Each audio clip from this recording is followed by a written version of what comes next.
There's been a huge surge of high schoolers using e-cigarettes or vaping. Across the country, a vaping cloud is threatening today's teens. The number of children using electronic cigarettes has increased. Popularity of e-cigarettes and vaping continues to rise. The U.S. Surgeon General officially declared e-cigarette use among youth an epidemic.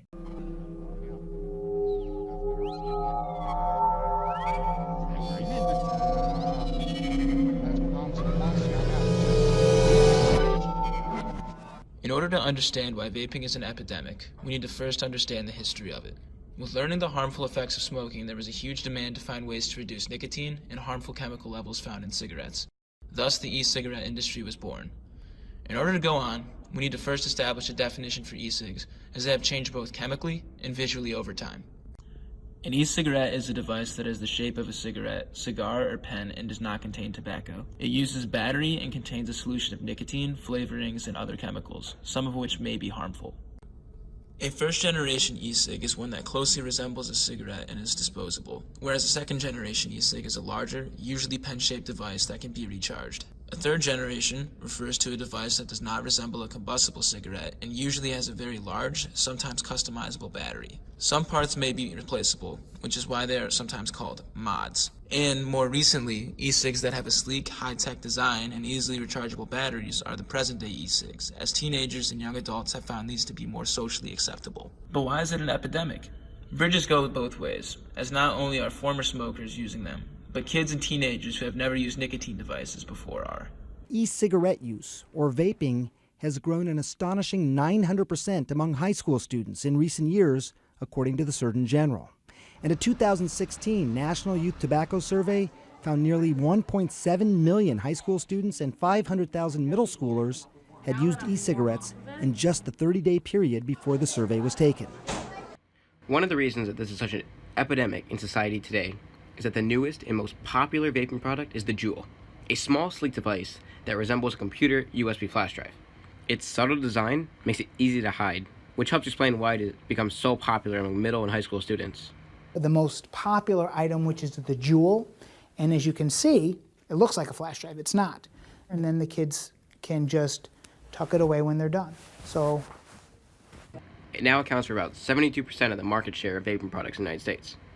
It comes in several enticing flavors, like creme brulee, mango, and fruit medley. Critics say all these flavors also entice kids to start vaping.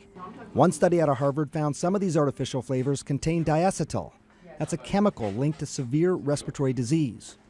Every Juul product contains a high dose of nicotine, with one pod or flavor cartridge containing about the same amount of nicotine as a whole pack of cigarettes. Don't forget, nicotine is one of the most addictive substances out there. I think it's the next epidemic among teenagers. But the question that many people do not know the answer to, what is nicotine?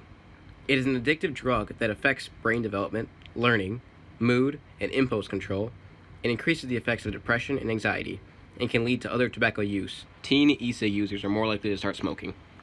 30.7% of e-cig users started smoking within 6 months, while 8.1% of non-users started smoking.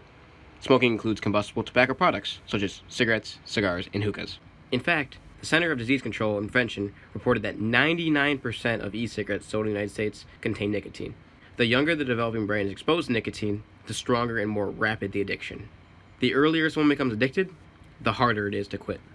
A leading misconception, often why it is so enticing to younger audience, is the idea behind vaping.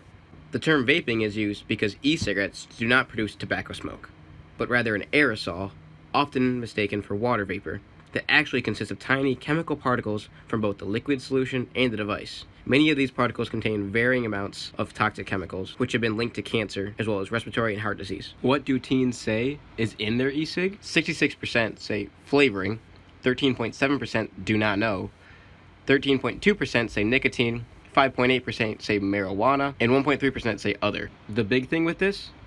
No one knows.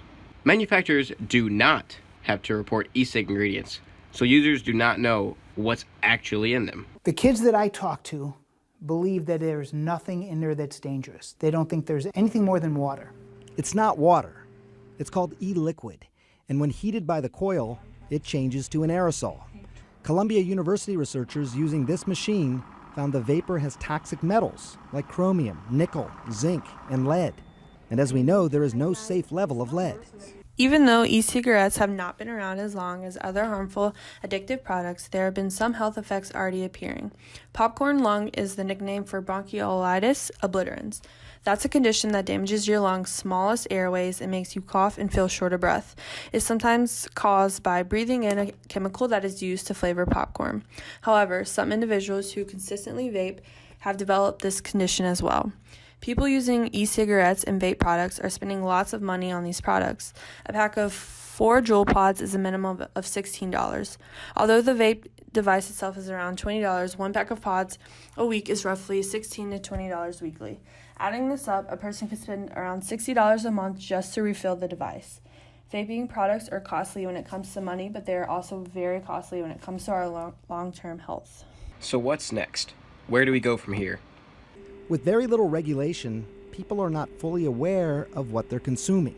Youth use is deeply concerning to me. We're going to be taking some enforcement actions very soon to target companies that we think are marketing products in ways that they're deliberately appealing to kids. There's some news just breaking on e-cigarette regulations. Bertha Coombs is on set with us with that news. Hey, Andrew, the FDA previously had held back on enforcement of e-cigarettes, giving producers until 2022 to file papers for regulation. But today, the agency outlining new proposals, particularly on flavored e-cigarettes, which the commissioner has really railed against. Let me give you the news here. Under the new proposed rules, which are just posting this morning on the Federal Register, the deadline for flavored e-cigarettes producers to submit pre-market applications has moved up a year to August 2021.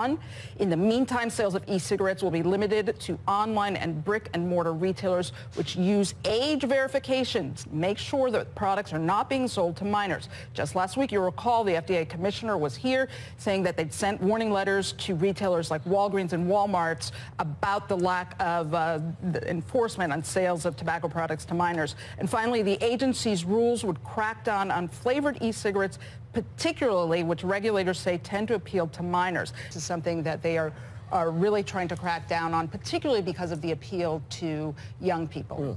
It's been a big question since Scott Gottlieb left the FDA, sort of how you think the approach will be thus far or in the future. What's your take on what happens next? You know, the folks I've talked to have said that a lot of these issues are things that people who are career people at the agency are pursuing as well, and that there is momentum here, but he is sort of uniquely situated individual in that he really had bipartisan support on a lot of these initiatives.